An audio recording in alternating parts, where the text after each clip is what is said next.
Yet, is it a good thing to get nostalgic? It can be, and it could also cause you to get really sick. Moving forward with the Decker team. Moving forward together with the Decker team.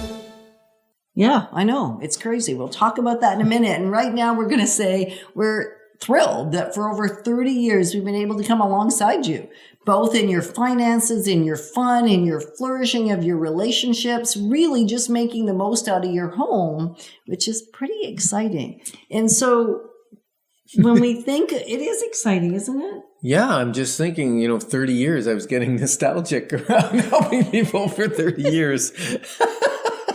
Over 30 years. And so we're going to explore a little bit in this one, the impact of being nostalgic and whether it can work for us or work against us.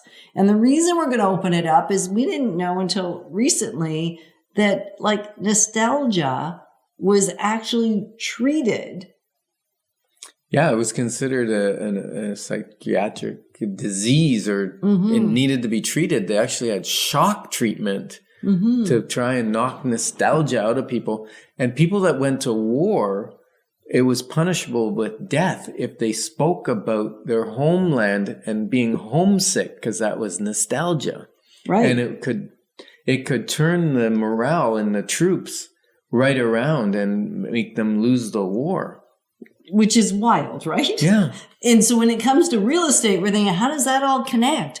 Well, sometimes we get so connected to the house that either got away. So we put on rose-colored glasses after that. Like, I've got more than one client. I can tell you way too many stories, especially in the early days. Now I work really hard not to let one get away, like the house get away that shouldn't get away, because that house is going to have some nostalgia attached to it because it was the one that we should have had.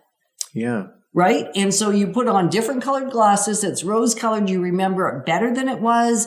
You get connected to it in a way. It was never that nice, actually.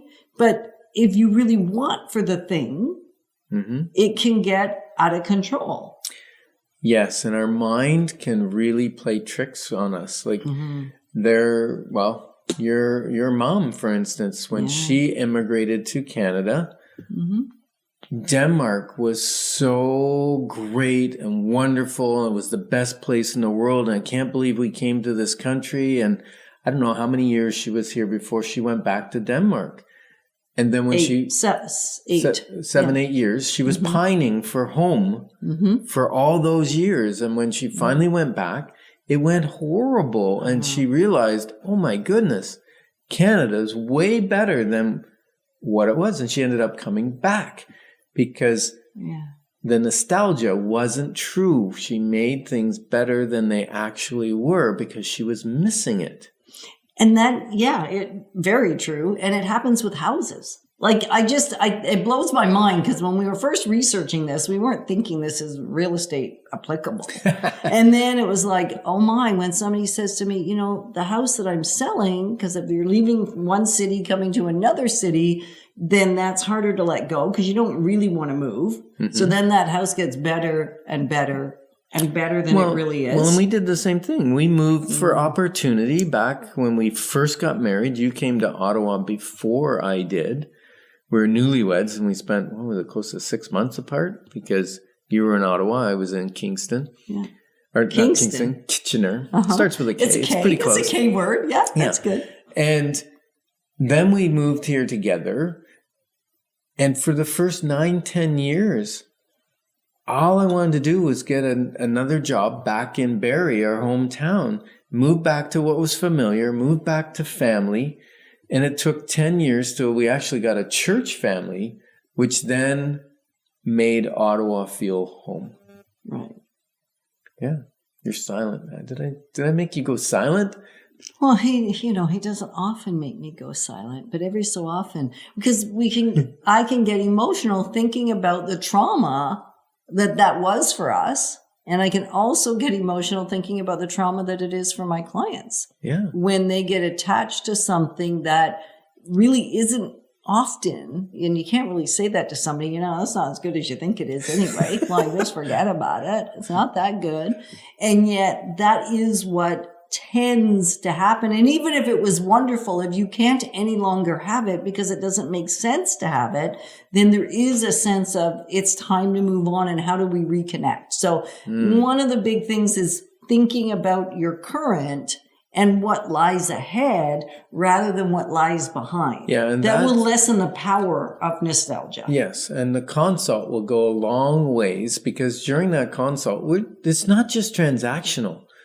We want to know like what's behind the move, what's the emotion, what's the goals, what's the future? Because then when it becomes hard to do or hard to release the old home, we can go back to, well, here's the reason you're doing this and bring that emotion down to a controllable level. Right. And if you really shouldn't be doing it, we'll let you know. That's going to be clear. Well, we never tell you what to do. Like I think sometimes on these episodes, we make it sound like we tell you what to do. We never tell you what to do.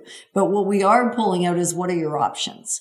And then we may be asking the tougher questions to make sure that you're committed, not just interested in the path that you want to take. Like, are you committed to that path? Because why put yourself through the turmoil of half a move and not actually ever get moved?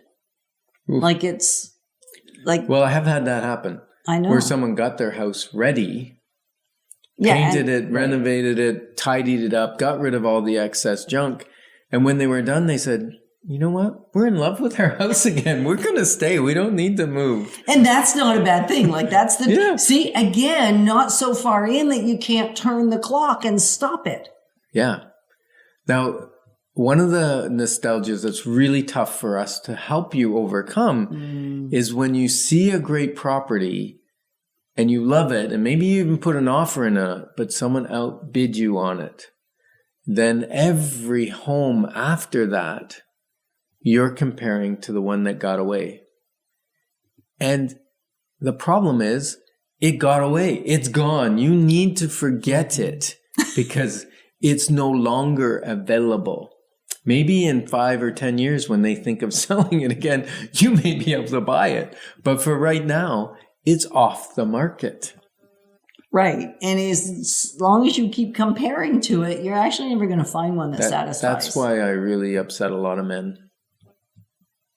Because when I took you off the market, oh my goodness, all their hearts were broken. Oh my goodness. Okay. So I wish this is one of those times where I wish we could actually edit, and we can't edit because we don't edit our shows. We record from start to finish. And so when it comes to real estate, let's just stay in a safe zone.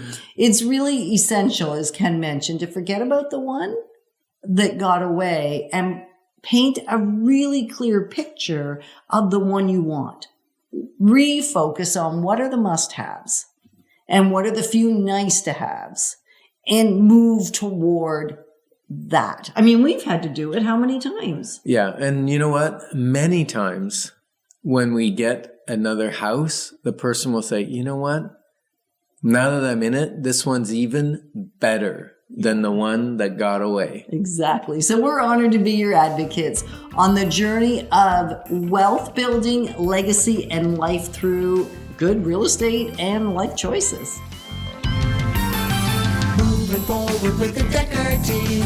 Moving forward together with the Decker team.